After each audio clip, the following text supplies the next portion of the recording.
I'm presenting on Jean-Pierre Florens. First of all, we'll just start off with a timeline of pretty much just major points in his life is what I put on. So he was born on April 15th, 1794. In 1809, he began the study of medicine. In 1821, he started lecturing on sensation at what's called an academy, which is basically just like a high school. In 1822, his paper was adopted into the French Academy of Sciences. And I'll talk about that paper a little bit later.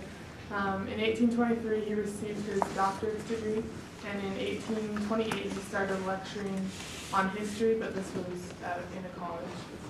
In 1830, he started lecturing on anatomy, and then in 1833, he was appointed secretary of French Academy of Sciences.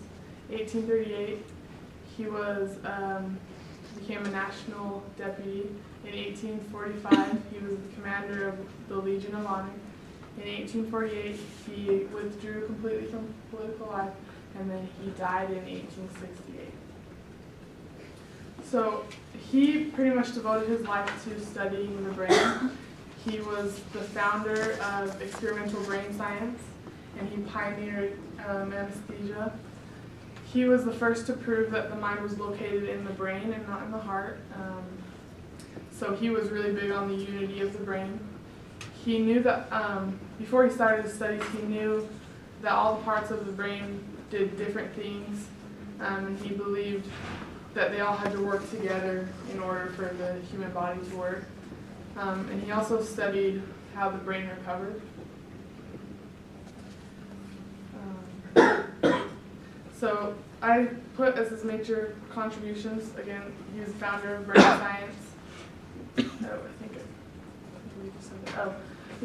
One of his big contributions was in phrenology due to his discovery about the brain, and he was also a very famous French surgeon.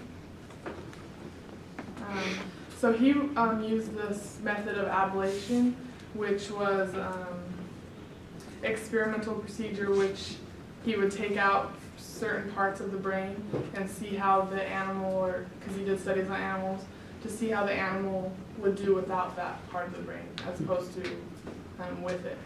So when he did these studies, he followed two guiding principles, that the parts of the brain should be distinct and separate.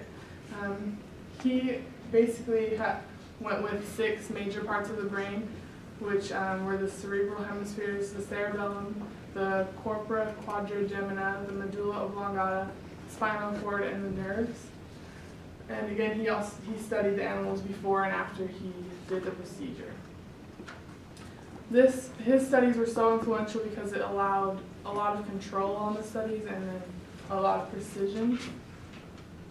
His approaches still stand as model for contemporary investigators of brain functions. And then the book I said in the timeline that got adopted into that place he published it talking about his studies of the brain, and it was called Experimental Research on the Properties and Functions of the Nervous System and Vertebrates. So first he concluded that the cerebral lobes control all voluntary actions. They account for perception and basically we see and hear because of those. And the cerebral lobes is just all these ones.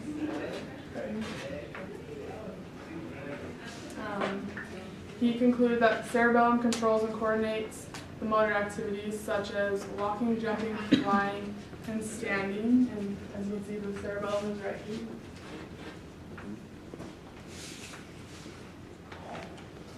Medulla oblongata controls the heart, respiration, and other vital systems.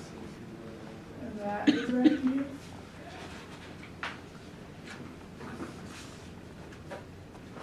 And then I have a little video to explain a little bit more about his procedures. It's what?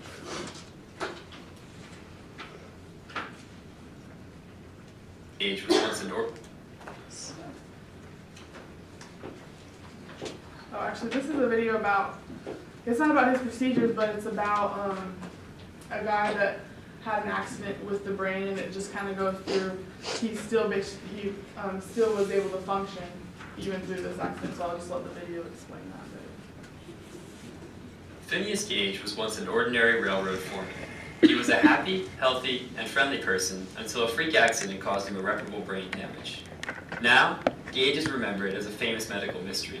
The accident that drastically changed his life and personality also changed contemporary understandings of the human brain.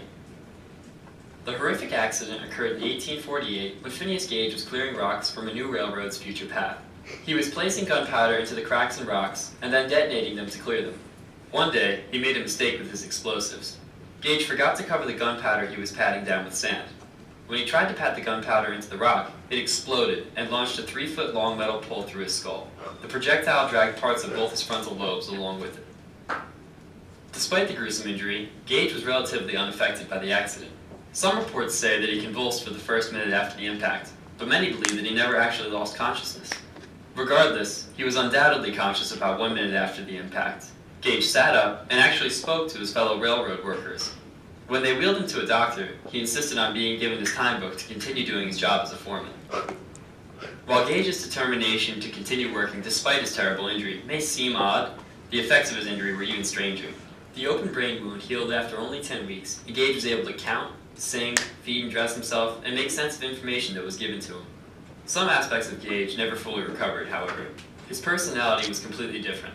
His old friends could not tolerate his newly inconsiderate attitude, inexplicable temper, and constant profanity. Soon, he was fired from his job for being nasty to co-workers, people who he had worked well with just 10 weeks before. Gage was so out of control that men kept him away from women and children because he was considered too vulgar for them.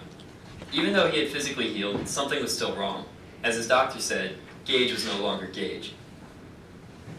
11.5 years after the accident, Gage died. Unfortunately for the medical community, no autopsy was conducted on his unique brain. Years later, his body was exhumed with permission from his family, and scientists studied his skull. They saw approximately where the rod traveled through his head, and did their best to understand the damage with their limited understanding of the brain. The case study became an essential part of the debate regarding the function of the brain in the mid-1800s. Two prominent schools of thought existed. Ironically, both used Gage as support for their theory. One group believed that the brain was connected by a vital force. Due to this vital force, any part of the brain could... Okay, that's pretty much all that applies to Florens, so we'll stop it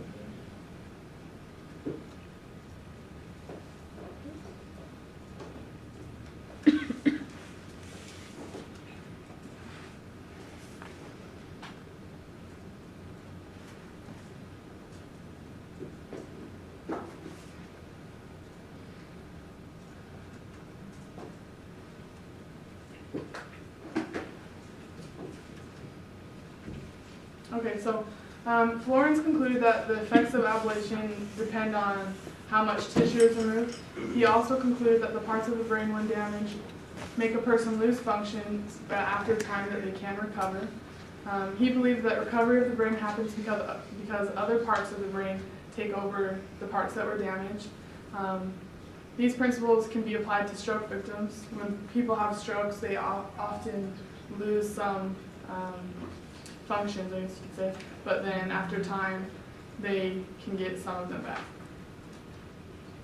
So his main influence was the different functions of the brain.